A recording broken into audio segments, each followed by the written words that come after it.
listening to the Punisher Waterfowls, the Union 0430 podcast. Brought to you by Real Geese Decoys, the most technological advanced silhouette decoys on the market. And Vortex Canada, the force of optics.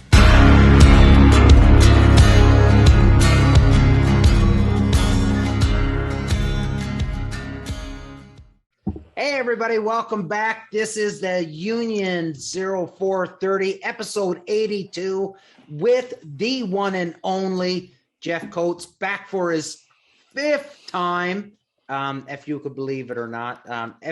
If you haven't figured it out yet, we're a pretty big fan of Jeff, and I think Jeff likes us too. So I look, you guys. Boom, thinking of you, we are.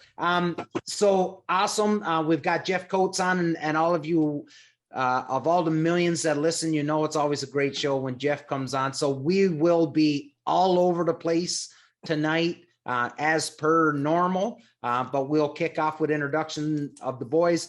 Philly is in Port Perry, right? Yeah, I always get the ports all mixed up. There's a couple of them. Yeah. Mark is in Ashton, just outside the nation's capital, and all the way. Do you want to say it? You want to say it, Jeff? No. You're not going to say it? I'm not going to say a word. Coming to us all the way from Kincardine. Kinkerton. Kinkerton.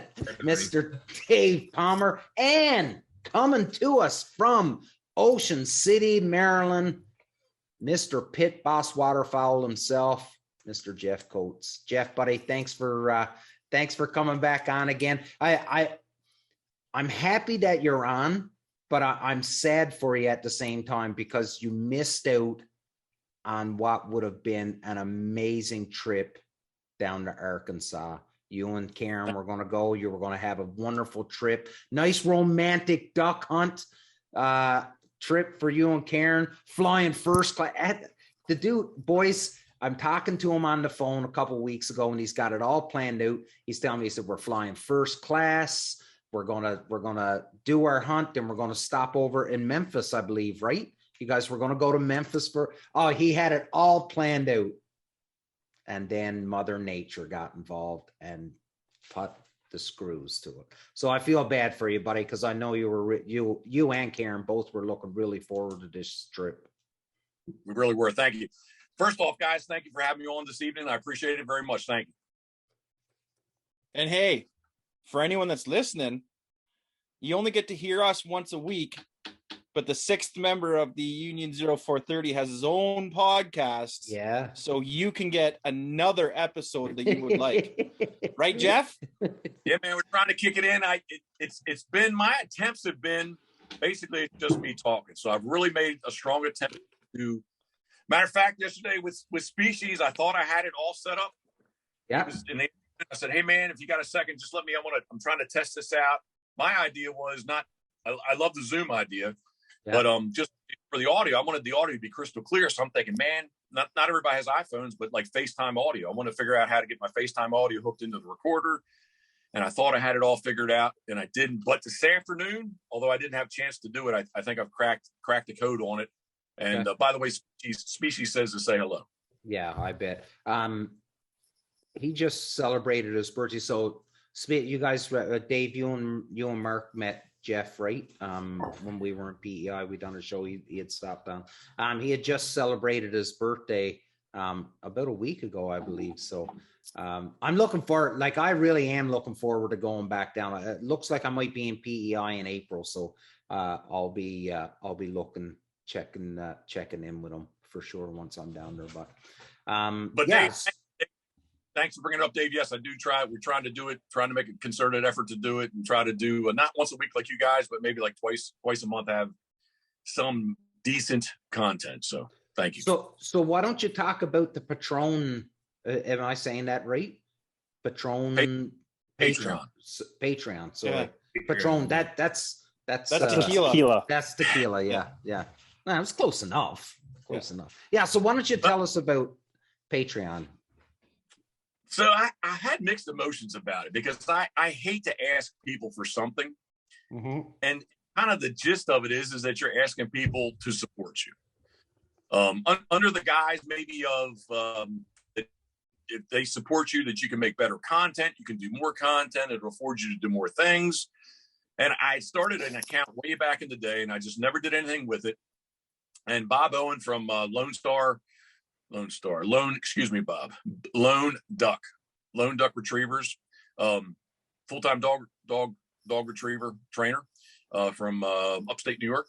And he did a giveaway that all his patrons, you can have different levels, but basically he had set up that he was going to give away an all expense paid sea duck hunt with him, with me.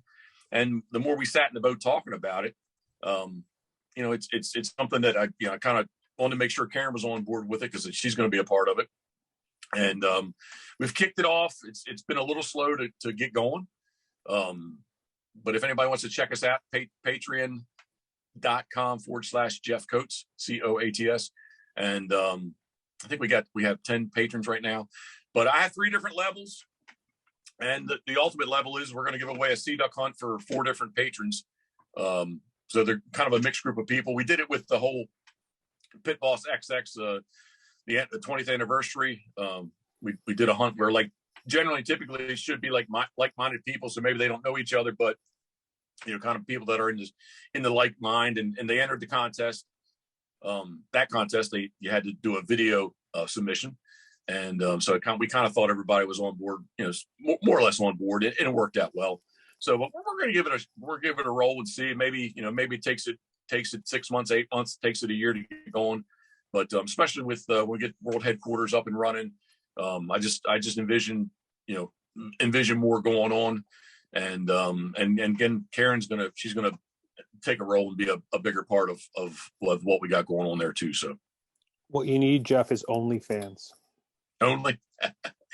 Well, I've told Karen that I think there is a segment of the audience of the interweb out there that I think she and I can be very successful.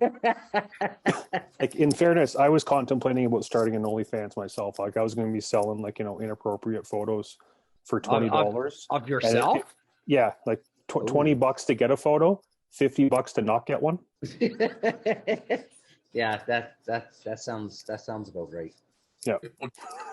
Karen might be a little on the naive side, but I explained to her, man, there's a cat, like whatever she brings up, I said, Karen, there's a category for that.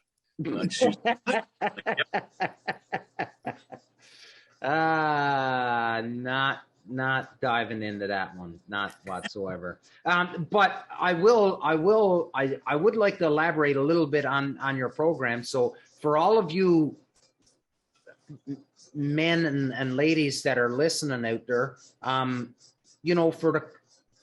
the cost of a couple cups of coffee, you could be on the lowest level of Jeff's program. So that's once a month.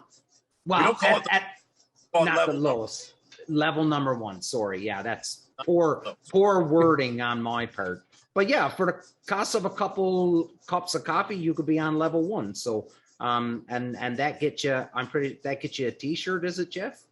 Get you decals. That's the one thing everybody, hey, can I get some decals? Can I get some decals? And I just said, hey man, send me some money. When I say send me money, some people send me $1, other people send me $10, right? Yeah. So I was like, we'll come up with like a decal pack, $6. They, that's what I would probably charge anyway for some decals. So I was like, at the very least, we're not just asking money for nothing. At the very least, they're going to get decals. Yeah, absolutely. Level number 2 is a t-shirt, and then level number 3, you're entered into the sea duck hunt giveaway, as well as we're gonna give away some decoys along with that. So yeah, awesome. So I will put it out there now, because our good friend Craig Lalonde chimed in on your post when you were doing your green wing teal, Jeff. So a buddy of ours, Craig Lalonde, had mentioned that he would love to have one of your green wing teals, and then he had asked me if I would bring one back for him when I come down. And I'm like, yeah, 100%. So I have no problem filling my truck full of duck decoys from Jeff Coates if anybody wants to start putting their orders in with them. Smuggling them in. One question. Yeah. About decoys. Yeah. Did you ever finish the puffins? Oh, the puffins. they're sitting they're painted like 40% painted. Oh yeah, you're still working on them? They're a work in progress. Yeah, I just honestly, I've told a couple of people, I guess I'm like a degenerate decoy carver because like I had these visions of grandeur that I'm going to get all this stuff done, and the reality is I get this much done. So I start making as I get closer to season, I start making deals with myself. Like, okay, well, I can get this done. I'm going to set those aside. So they're sitting there waiting on me. You know, boys, I know Jeff down on your part of the world, it's something that's being done, right? There's a lot of decoy carvers down there. There's a rich history in your area for decoys and stuff, but we're really starting to see a lot more people up in our area, especially younger people, like our good friend Brendan Veerman. He's just finishing the painting on his mallards, and we had hunted together a few times this year, and I had talked to him about the time when we were down in PEI, and I had hunted over Jeff's the two Jeffs, Jeff and Geoff's decoys, and I thought it was just really cool to be able to say that I was hunting over handmade, hand carved decoys and stuff. And Brendan's like, yeah, he said it's awesome. He said it's my goal that I'll have my own spread of my own carved decoys, and that's what I'll use. But you're starting to see more and more people getting into it now. And I just, you look at some fellas, and this is my thoughts anyways, you look at some fellas and they've shot a lot of birds in their life. And it's not just about shooting the birds anymore. It's more about this experience and making every experience out into the hunting blind just a little bit more special every time. And I think that's one instance where you're seeing a lot of people that are like, well, listen, I'm going to make my own decoys, and I'm going to carve them, and I'm going to make birds finish over them, and I'm going to get my birds that way. So I think it's a really cool idea. I agree with you, and it's the kind of thing where, like, it does kind of keep you in the game all year long. I mean, it's something to do in the off season. It keeps me always thinking about trying to improve what I can do. I'm sitting there painting. I'm always thinking. So, or carving. You're just sitting there thinking. Sometimes I'm listening to the Punisher Waterfowl podcast, or I just listen to a lot of stuff. I had an old DVD player that I didn't watch a lot, but I listened to a lot of stuff. Kind of like the waterfowl, like more waterfowl hunting videos and DVDs back in the day. But yeah, it does kind of add to the whole experience, and it's something that it's kind of ebbs and flows. I think the decoy contest around here, Havre de Grace, Maryland, where I was born, is the self-proclaimed decoy capital of the world, and the show, like in the late '90s, it was huge, and it's kind of like as people get older, people pass away, things get small, and it just really hasn't been the younger group of people come in to kind of revitalize it. But just like we were talking earlier about jumping in the water with the waders on, that was in Westlake, Ohio, the ODCCA, Ohio Decoy Carvers and Collectors Association. That was at their March show. So there's decoy shows you can pretty much visit the entire off season, if you will. There's a decoy show somewhere.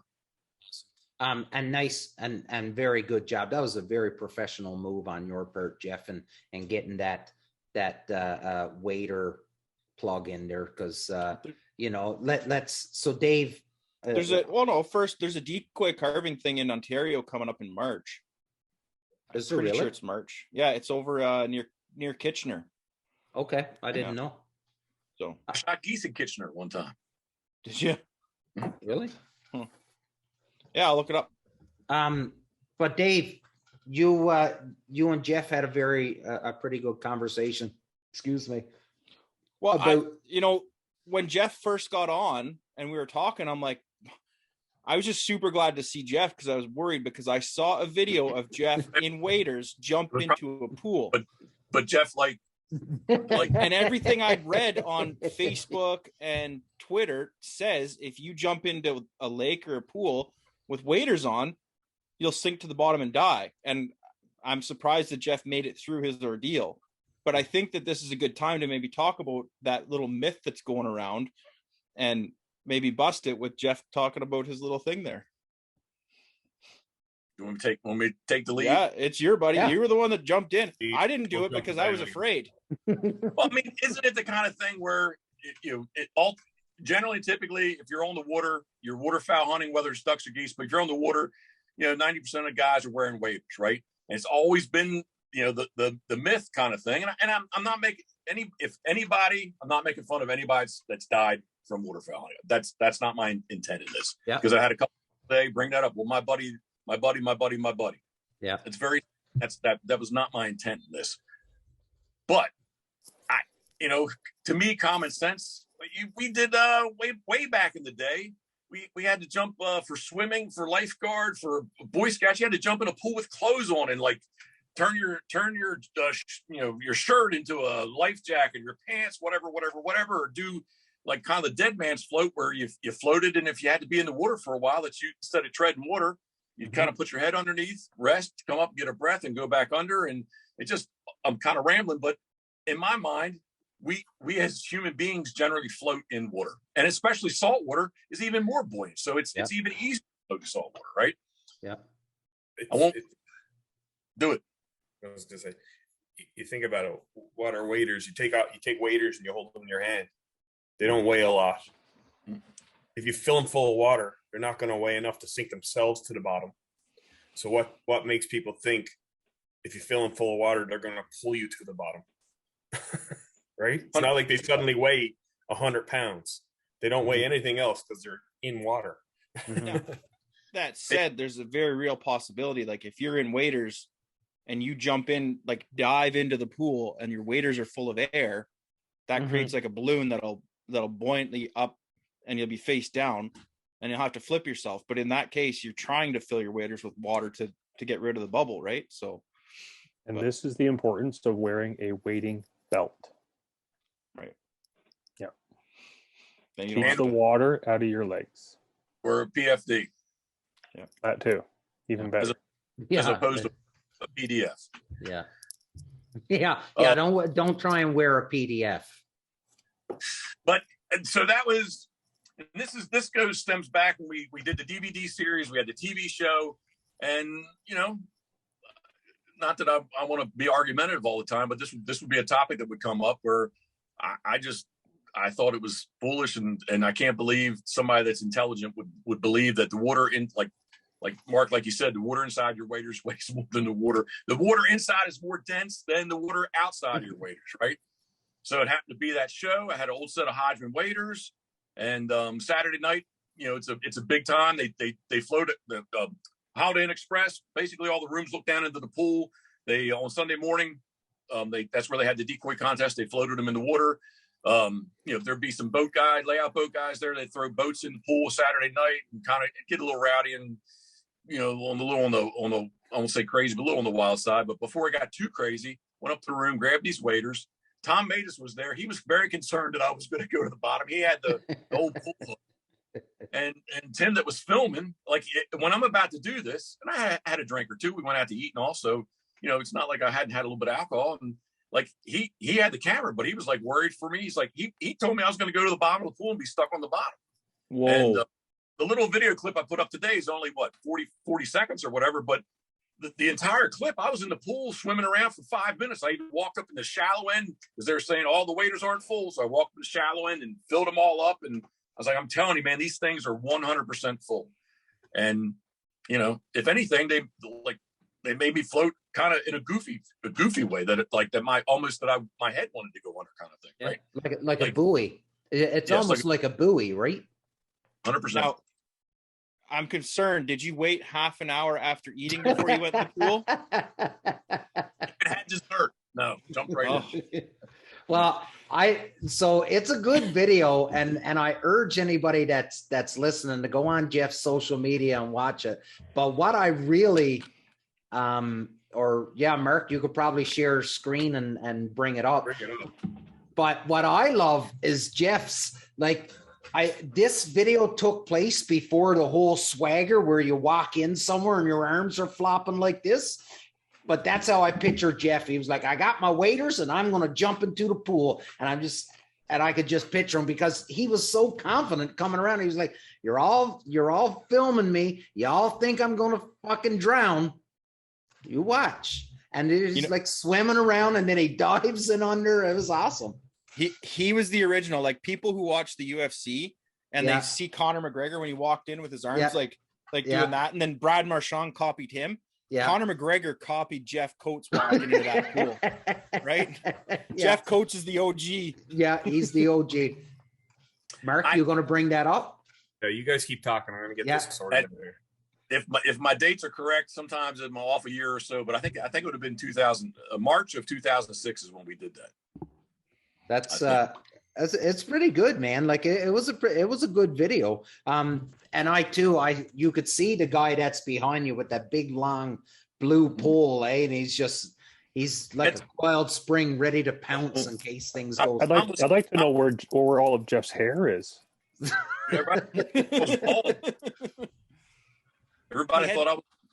Everybody thought you was bald. Yet. Mm-hmm. Everybody thought you were bald, and then you just started letting your hair grow.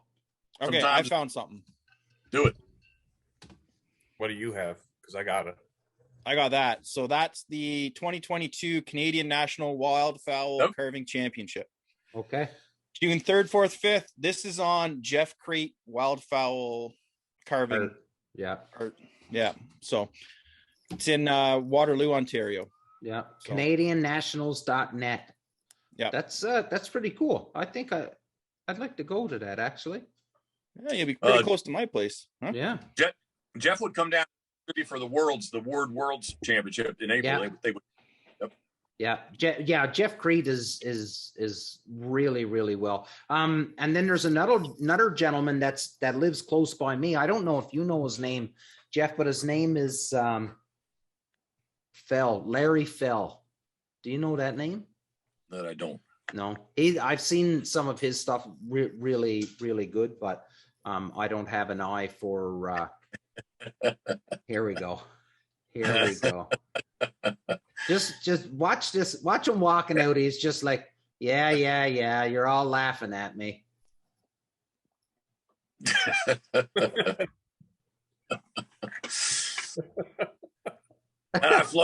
And then the pole is there just in case.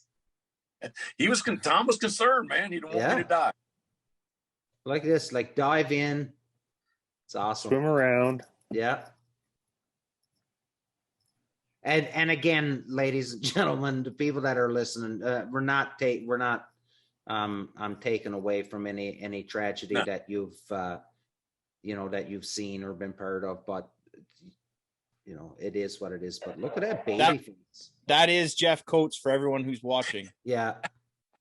And so you can't, it's hard to look at him and say that that's Jeff, but when you hear him talk, you're like, that's Jeff. That's 100%. Hey, and at the end there, I do say, man, if that water was cold, I'm not saying anything about hypothermia. That's right.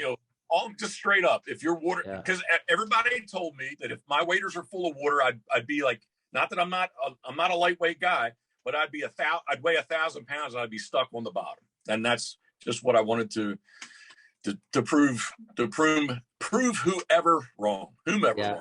The best part about that shared screen is some guys will have Playboy as a link or OnlyFans. Mark has still as his number one link on the left. Still chainsaws. Yeah. Oh God, yes. Look at that. Oh, it is there too. Yeah. I was looking, I was like, oh fuck, I hope there's something good here. And then no. That's awesome. Jeff, give us an update on Pitboss World Headquarters, buddy. I know me and Mark are making our way down there next fall. We're going to go to and we're hoping Dave's going to come along too, but Dave's important and does all kinds of nuclear tests and stuff like that. So it's pronounced nuclear. Okay, Homer. So, Pitboss World Headquarters. That coming from Chief Wiggum.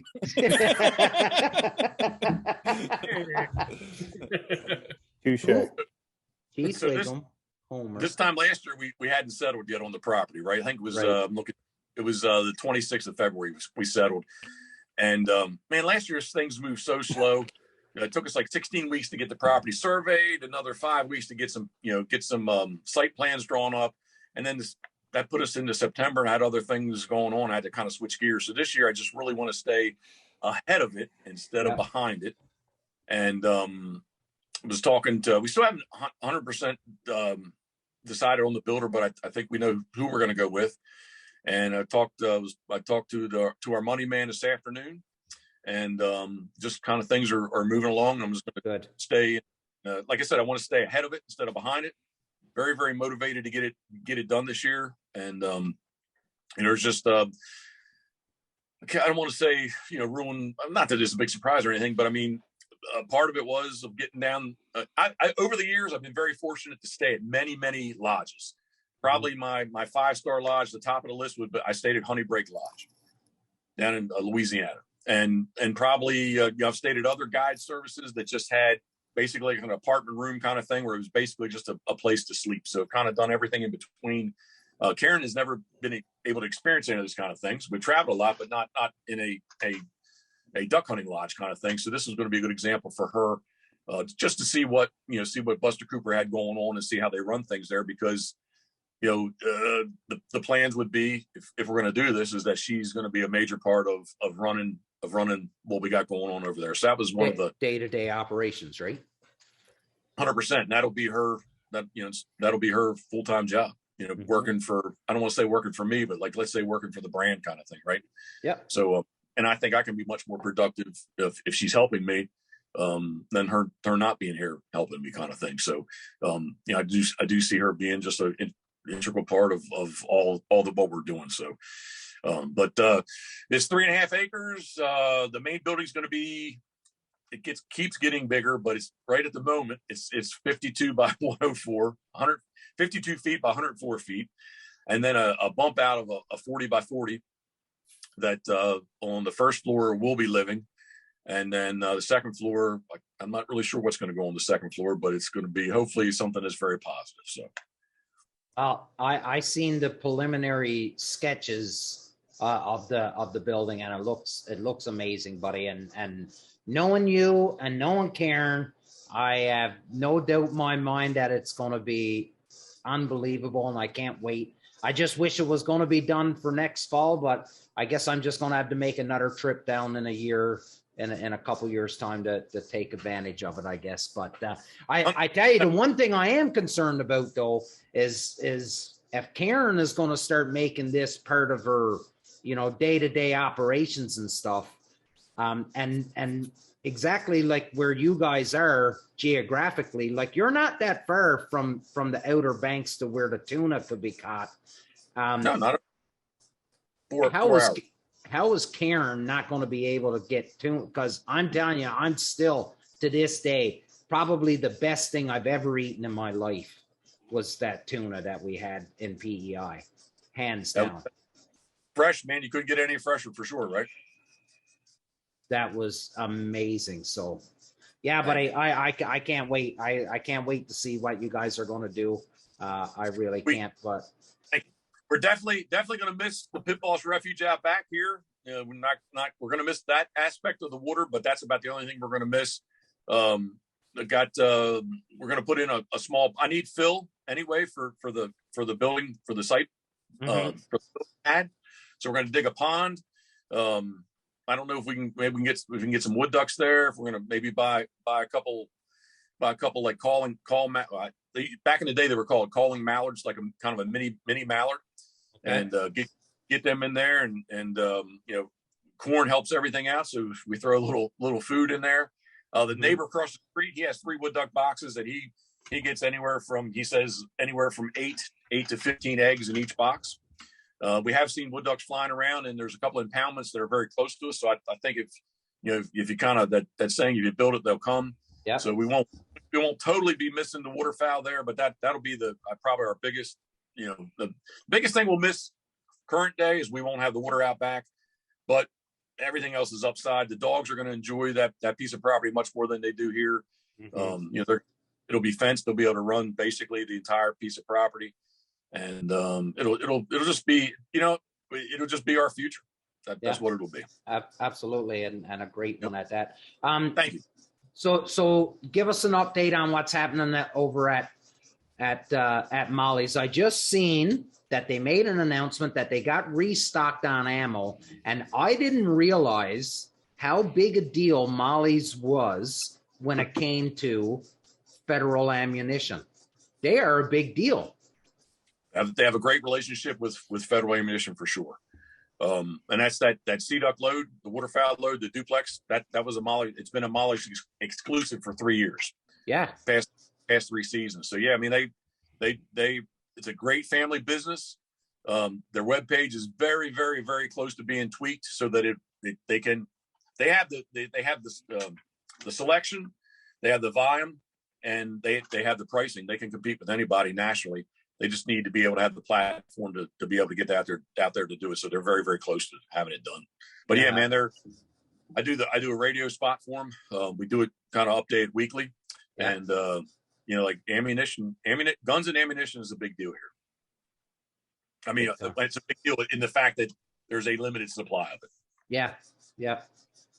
Boys, I've been doing a lot of talking. Phil, you got anything, buddy? I would like to come down and shoot with Jeff. But unfortunately, that's not going to happen this season because I am going to Saskatchewan for like 2 weeks. For the seal hunt. Yeah, sure. Yeah.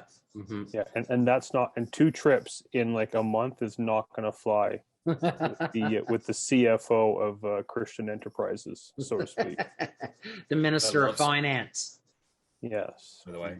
Yeah, that's not going to happen. But I'm hoping that's why you need to start your OnlyFans page. Right? Yeah. Said $20 to get a photo, 50 to not. Yeah, but hopefully next year, because like I have like this dire itch to go to Crabs to Go. There you go. Yeah, like that would be like breakfast, lunch, and dinner every day. Just go to this place. I am just to let you know, I'm working on a plan to get Dave to start selling plutonium. To start uranium.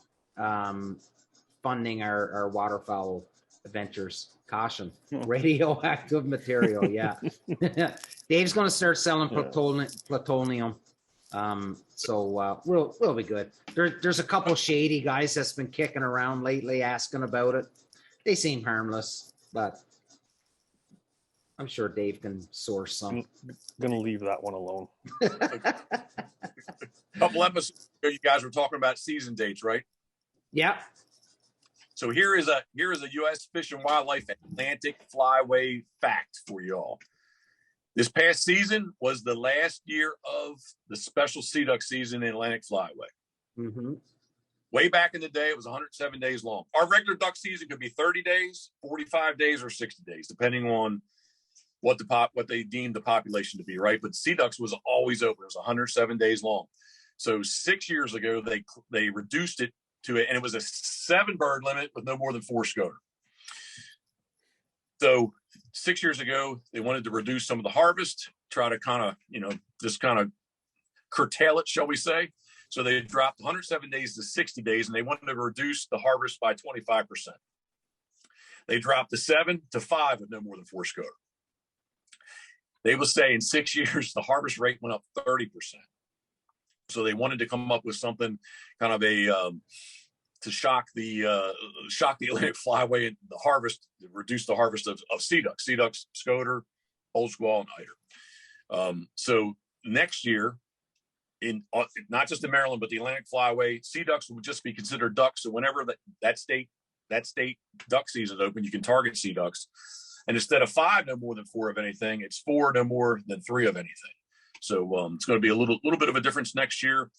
I think here specifically in Maryland, I think it will reduce the harvest because we have a week in October and then mid-November to the last 2 weeks in November. The sea duck season opened in between there. So if you're a waterfowler, there's nothing else to do. So the Saturday the sea ducks opened, like everybody and their brother was out shooting sea ducks. So now with it being only open when duck season's open, the thought process is our October season's a lot of wood ducks around, right? So somebody's going to want to go shoot wood ducks or target wood ducks before they want to target sea ducks. So I think in Maryland specifically, it is going to it will help reduce the harvest rate. So, Actually, I have a question for you, Jeffrey. yes, sir. What does Scoter taste like? Like, how is it? So they're very iron rich. They're eating protein, right? They eat shellfish. Not that they won't pick up something here or there, but day in and day out, they're eating shellfish. Clams and mussels, they have to swallow them whole and they crush them inside. So generally, typically, everybody has bluebill. So that's when somebody hasn't shot Scoter before, they want to say, hey, can we eat them? Like, do you like bluebill? If you like bluebill, Scoter are going to be right there with them. If you don't like bluebill, probably not going to like Scoter. Yeah, so like some of the places I hunt here in Ontario, like longtails are dime a dozen. Like, you want to shoot your 6 bird limit of all drakes, you probably can. Like, you can skip the juvies, skip the hens, you can legit shoot your 6 drakes hands down. And they're not exactly the greatest tasting. Well, now bluebills, because bluebills, redheads, cans, like they're all vegetate, like they eat vegetables. They like underwater, like was it like aquatic celery, they eat grass and stuff. They don't eat like fish. Like, it's a big misnomer to a lot of people. Yeah, lawn darts. Hey, it's a big misnomer to a lot of people. Like, oh yeah, like there's a fish eating ducks. Bluebills don't eat fish, like not on the regular. Have you ever seen a mallard eat a fish? I seen a picture on Facebook. Yeah, must be true. We were down at the harbor on Saturday or Sunday, and this hen mallard kept jumping in the water, picking out little minnows, jumping back up on the ice shelf, and she'd try to eat them. It was pretty awesome to watch. So not a lot of weeds around at that time of the year. Yeah, typically, I would tell you too, man. Like old squaw here, when you breast them open, they're just, when you open them up, they smell kind of funky for sure. I have seen, especially friends on Lake Ontario on the New York side, especially in the spring, I've seen one friend sends me pictures of like old squaw just trying to choke down some big fish. So going off on a little tangent, I saw today a picture on, I can't remember whose picture it was, but it was a canvasback choking down a fish. Yeah. And I have another friend, maybe it was Geoff actually sent it to me. Central Park in New York, it's a Hooter Merganser. It was eating a rat. It was a very rat, but this thing was choking down a rat. Well, they are creatures of their geography. Like, you look at PEI, I never thought I'd see geese hitting a potato field either. Do you know what I mean? And here they are in PEI hitting potato fields. So those are Irish. Those are Irish geese. Yeah. The famine. Still think the famine's on the go. Mark, did you have anything for Jeff, buddy? Speaking of geese, though, those pictures of the cops with the geese because they're not allowed honking in Ottawa, that's classic. That's awesome. So have you heard about this, Jeff? That I have not. Okay, so we have there's a bit of a protest happening in our nation's capital right now. These truckers, right? So these truckers have descended upon our nation's capital, have completely locked down the downtown core, right? So our Parliament building, everything. So, and it's impressive how well they've done it. And they're not being assholes. They're not destroying nothing. It's peaceful protest. But what they've been doing in the nighttime is just everybody's coming onto their air horns, right? Just all night long. So they've put in a noise abatement rule now. No honking after a certain time or anything like this. So now there's all these pictures of geese in the back of cop cars and saying they didn't get the memo about the no honking in Ottawa anymore and stuff. So it's pretty funny. That's Canadian humor for us right there. Understood. Real quick, back to Scoter. Breast them out, soak them in water for a couple of days, change the water, get the blood out of them. They're very edible. Yeah, that's what I do with all my ducks and geese. Like, I'll bring them home, soak them in salt water for 24 hours, and then divvy it up, toss them in the freezer. Like I jerky. Couple tablespoons of vinegar, eh, Mark? Use that too. I mean, vinegar doesn't hurt any meat. No, must be a new thing. No, vinegar is what Mark showed me. I've been doing it all this year. Good marinade. That's what I've been doing with mine. Just a couple teaspoons of vinegar in with the water. It's awesome. If you shoot big game and you gut shot it, or you clean your big game and you bust open the gut, vinegar and water, wash it off right away with vinegar and water, and you won't have any bad taste in your meat. The Buffalo Trace. Ooh, Jeff There you got me on that down in Prince Edward's Island, as my grandmother would call it. I was surprised to see it there. It's not an island anymore. It's a peninsula. What? It's attached to land now. It's a peninsula. Oh, Where? Oh, because of the causeway, because of the bridge. That doesn't count. Oh yeah, it does. You don't have to take a boat. It's the You can longest walk there. longest bridge in the world over ice-covered water. Yeah. Oh, we upset Phil. He gone. Dave, what are you thinking, up? buddy? What are you thinking? I see the cogs moving around there. There's something going on in your head. But he wasn't going to bite on the whole plutonium thing because of work. No. But Yeah, no, he wasn't going to bite on that. Not at all. So just so anyone who doesn't know, in Canada, we have a thing where we have can-do reactors. Canadian deuterium uranium. No plutonium here, bud. Oh, Can do, as opposed to can do. Can do. No can do. no can do. Yeah, sorry. No, it's okay. I just thought you knew more about me than you do. Yeah, no better than that. Yeah, no better than that. So we sort of kind of alluded to it at the beginning, and Phil and Dave, it really sucks that you're not going to be able to take part in this, but with direct consultation with Mr. Coates, we've sort of come up with our quasi itinerary for November of 2022, and that is the Easton Waterfowl Festival, the Decoy Museum, hanging out with the Coates, and then doing a morning hunt. And Perhaps to go. Well, there's going to be. Have you paid attention to Jeff's social media, Phil? Food is not ever a question. Yeah, Yes. there's going to be food. Yeah. Always. Crabs to go and ribs on the Pitboss smoker. I'm a big crab fan. Do it. I'm sorry I interrupted. Go. Yeah, no, go for it, buddy. Well, I was just going to say, man, I think the way to do that trip is you hit Havre de Grace on the way in. Yeah. And visit the Decoy Museum, Havre de Grace Decoy Museum, right on the shores of the famed Susquehanna Flats, where market gunning and sink box and you know it's a decoy museum, but it tells you the history of waterfowl hunting on the Chesapeake Bay through decoys. So they've got punt guns, they got battery guns, they got sink boxes, they got bushwhack boats, and it's right.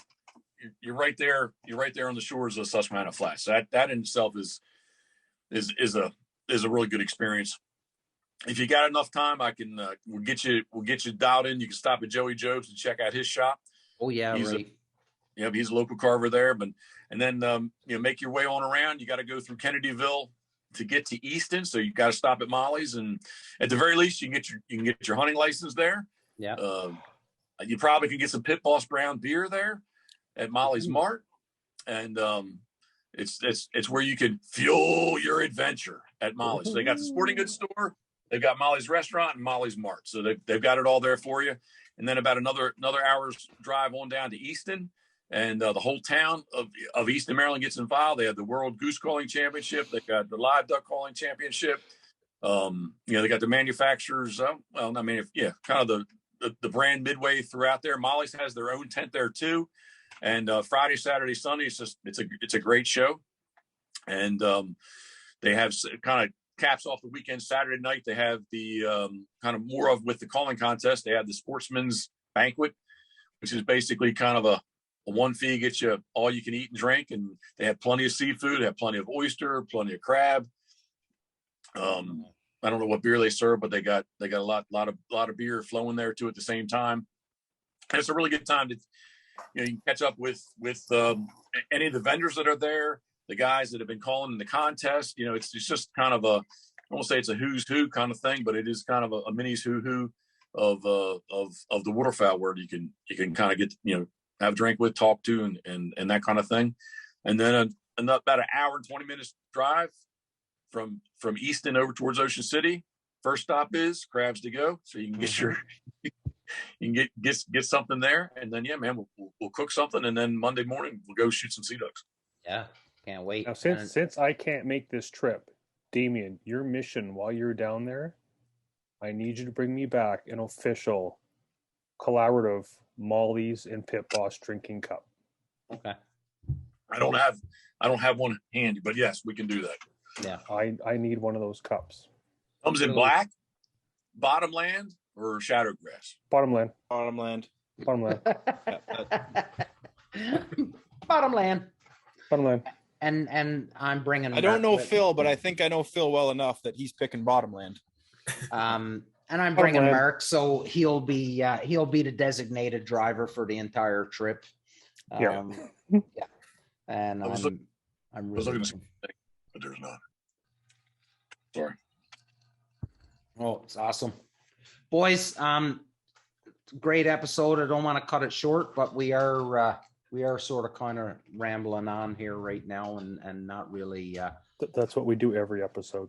Well, it seems a little bit labored right now to try and get something going. So we could talk about late goose. We could talk about spring turkey. I think there's something important that we need to kind of mention that I think it'll be public. No, maybe we should wait one more week. Yeah. I think we'll wait one more week. One more week. Yeah. We'll wait. Yeah. Bit of a secret. Yeah. It is a bit of a secret and something that we're extremely excited about, but yeah, let's not let the cat out of the bag yet. A bit of a teaser. Wait, are you thinking of the thing? Are you thinking of the thing I'm thinking of, or the other thing? Well, we've got two things. Actually, you know what, Jeff? Are you thinking of the first thing or the second thing? I haven't told you about the second thing yet, Jeff. So I will tell you about that off the air, which is really cool. Which is something that's a big deal to us, and Dave really done the work on this one. So, but then the other thing is definitely going to be announced next week. Okay, I'll wait. Yeah, I'll wait. It's going to be announced next week, but we're not announcing it. But you know what? I would like any one of our followers, make a comment down in the comment section on the YouTube what you think that secret is. Right? Get some interaction going. Yeah. Let's invite your friends to like, comment, subscribe, ring the bell. All those catchphrases. Look for Phil on OnlyFans. Yeah. We do have to try to rival Jeff's YouTube following. So we are trying to catch up to Jeff here. So help us out, people. We just did hit the 10,000. Did you really? Subscribers. Yes, I was really pleased with that. Yeah, absolutely. Thank you, and thank you anybody that's watching that's subscribed to our channel. We appreciate it. Thank you very much. Yeah, absolutely. That's huge, dude. 10,000 followers. Thank you. Subscribers. Jeff's kind of a big deal. Yeah. Just like that beard. That beard's a big deal. That is big. Hey. I heard there's a fist underneath it. There's a village. Are we TikTok fans? Dave is. No. Dave really is. Yeah. I think it's hilarious. It's I absolute dabble. comedy. I dabble in TikTok, but yeah. Dave lives on it. So why did you ask, Jeffrey? Well, I've had an account. I've had an account for a while, and my Jerry. Do you guys know if I say Jerry Maguire? Do you know? Yeah. Is that a good?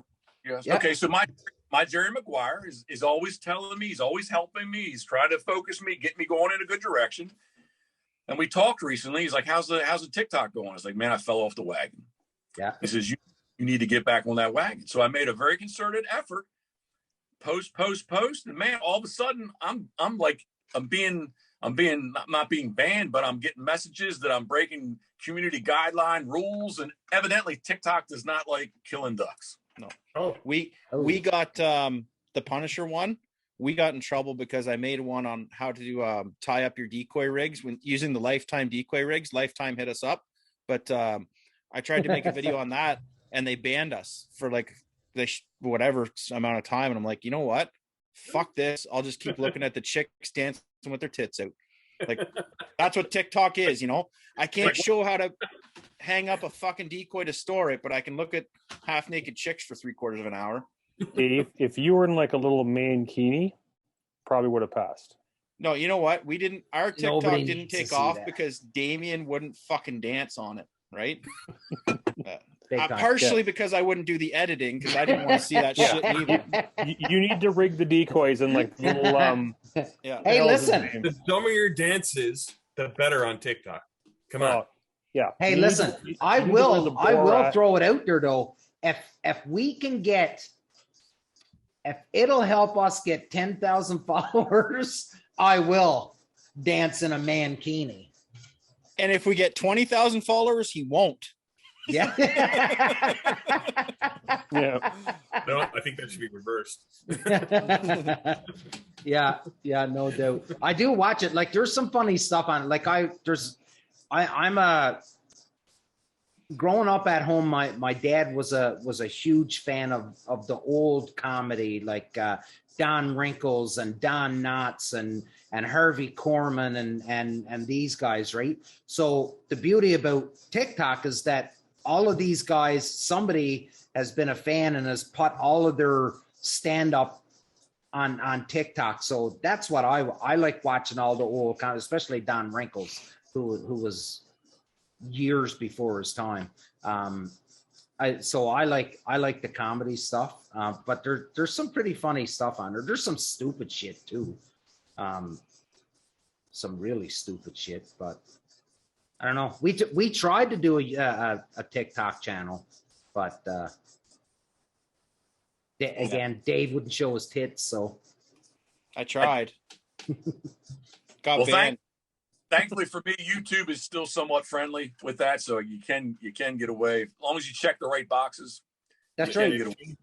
Yeah. Yeah, Get they've away. changed a bit, but they're not terrible. Yeah. So Jeff, when you're doing your vlogging, and Damien and I are touching on starting doing like actual vlogs so that we have more content going up, what kind of camera equipment are you using? Is it just your cell phone, or what do you do for that? Because some of it's actually fairly good quality, right? I'm biased, but yeah, I think it is good quality. I think But it's yeah, good quality. It's good content. I'm just talking about the actual quality of the images, right? Yeah. So anything that you see that when I'm in the duck boat, the world's largest duck boat, that's with my iPhone. Yeah. And that's the new iPhone as well, right? You had that, the 13 or whatever. Yeah, she will allow me, just because she knows I'm so much into it, she will allow me to get the new iPhone each time that they come out with it. So I am fortunate there. And you guys got the software to edit stuff, right? Yeah, we got it now. I gotta get something. I am Yeah, happy because- to do it. I'm happy Oh, to you know buy it. what? That's something. I'm sorry, fellas. We haven't gotten into this yet. What? Our good friend Mark Vitch is starting his own YouTube channel. It's not going yet. It's not going yet, but it's going to be going here real soon. And I'm telling you what, if you are a tree cutting aficionado, I can't even say that word. Is it just videos like slow panning beside a chainsaw with the sounds like bounce, bounce, yeah. Oh, Like I'm gonna Looney love this. Did I'm you gonna love this. Hey, remember a couple We're gonna years just ago? brainstorm later. Yeah. Remember a couple years ago that dude, and he, like, this dude was he worked in the woods, right? Big beard, he was a big man, and he done that photo shoot where he's like just wearing a pair of cutoff jean shorts and the suspenders, no shirt on, big gut on. He was a massive man, just a big strong man, and he's doing all these poses with his chainsaw and all this. Did you see those? I gotta find them, but it's hilarious, and it's really what he's doing. He's making fun of all these, these women that, just grab a chainsaw or whatever, and they're half naked and they get all kinds of attention. And this guy's a ginger too, right? So big red beard, the whole bit. It was hilarious. If anything, poking fun at the hipsters. Yeah. The hipsters. Wearing their red and black plaid shirts. And Oh, yeah. Skinny jeans, they roll up the cuff. That's all down in Toronto. We don't see that stuff where we are. Them boys never swung an axe a day in their life. I think someone did up a video. He tried to get these hipsters to fire up a chainsaw. Yeah. And it was actually pretty funny, man. Epic. Fail. Yeah, it was funny. I could see that. You got a chainsaw, Jeff? Hey, Hey Jeff, you got a chainsaw? What kind of chainsaw you got, buds? well, I'm trying to think what the number is. It's a 250. Oh, it's a Husqvarna? No. That's a still. Okay. What? MS 250. Yeah, but it's got like a name, like I'm gonna say not a woodsman. Farm boss. Farm boss. Farm boss. That's it. So that's a 270. All right. So look, I'm not gonna say it too loud, but Karen loves to run that thing, and she burnt the damn blade up on the thing. Oh, yeah? I got it. Yeah, she's mad at me right now, sitting out in the garage apart with the blade off. She's, what is that? What's the blade off? I said, Karen, I tried to cut a bush out front. It's like the damn thing that it's locked up. And I'm usually riding the tractor, and she's walking around, cutting stuff down. I don't know what she did to it, but I got to get a new bar for it because you need to flip the bar. Have you guys seen Jeff use a circular saw? Like, again, going back to I almost thought he was dying in the waders. Like, this was, he says it. He's like, he's like cutting just like a plank of wood with a circular saw. And he's like, okay, just don't do what I do. Boom, when he's got it, and then he just like, the blade's still running, and he flips the plank over like he's still gonna cut, like just like it does a 360. Like, holy shit, Jeff, watch your fingies, bud. Flip flops on. Phalanges. Hey, he's got 10. Yeah. So that's a good farm boss. But yeah, I'm not, again, I don't know what she did to it, but yeah, she's more of the chainsaw person than myself, because usually I'm cutting while I'm going back and forth on the tractor. She's walking around cutting stuff up. It's good though. You got to still that. And, we got Mark. The Komodo. Is it the Komodo? The power head that you can put all the parts and pieces on. Komodo. I think it's Komodo. Power head. Yeah, but like power head, and it's got a weed whacker. We've got a small chain combi system or something. Yeah, I thought it was started with a K though. But anyway, yeah, we got that. Something like that, yeah. I'm a little disappointed that Damien butchered my photo today with a nice, beautiful Husqvarna saw in the background. And good job, Damien. Good job on the. You know exactly what I was doing there, Mark. Hack that fucking chainsaw right out of the photo. Yeah, big time. I was going to comment. Great job, but I don't have to. I can say it here. Yeah. Great editing, Damien. Well done. Now, Phil, you see why I get on his ass about his cropping, don't you? No, I did that on purpose. I know, Dick. I totally did. That was a well done photo. It was. Butchered it. Yeah, I just didn't want Husqvarna in the picture. Sorry, buds. Wah, wah, wah. Anyways, boys, great episode. Well done, because I thought we were done 10 minutes ago, but you guys being the professionals that you are, you put the rally hats on and pulled off another 10 minutes. So great, Jeff, buddy. Again, awesome to hang out and chat with you, see your face. We chat often, but to be able to see your face. And I did that video today. That was awesome. I really did enjoy it. And it's getting a lot of traction too, because there's a lot of people commenting on that video. So again, ladies and gentlemen, if you have no idea what we're talking about, go check out Pitboss Waterfowl social media, and you'll see a very young and spry Jeff Coates jumping into the pool with a pair of waders on. Yeah. We'll do a quick round the table, and then last words to you, Jeff. Philly. Jeffrey, again, always a pleasure to have you on here, sir. Cheers to you. Hopefully one of these days I'll make it down, be able to meet hunt with you down in the salt water there. Oh yeah. Mark? Great chatting, Jeff. Good to see you again. Can't wait to get down this this fall coming, and I'm pretty sure we'll be talking again in some sort of media form before then. So, buddy, that's November. He's good for another 3 or 4 episodes here on the show before November. I figured that. Easy. Dave. Yeah, Jeff, good to talk to you again. Keep in touch, and hopefully I see you in the fall. 100%. Jeff, to you, buddy. Damien, Dave, Mark, Phil, guys, thank you very much. It's an honor to be on for my fifth time. Fifth time. So, episode 82 of the Punisher Waterfowl podcast. Yes, sir. Awesome. Thank you. There it is, boys. UER. Pitboss Waterfowl. Check him out if you haven't, but I have no doubt in my mind you know exactly who he is. Send him some love. Tell him that you watched him on our podcast and go follow him. Ring the bell, do all that good stuff. As always, we are as advertised. We don't pretend to be experts. We're just a bunch of dudes that love hanging out and just shooting the shit, drinking whatever our personal favorite libation is. This was episode 82, everybody. Thank you so much for following along, listening to us ramble on. And as in true Jeff Coates form, thinking of you, we are. Boom. Until next time.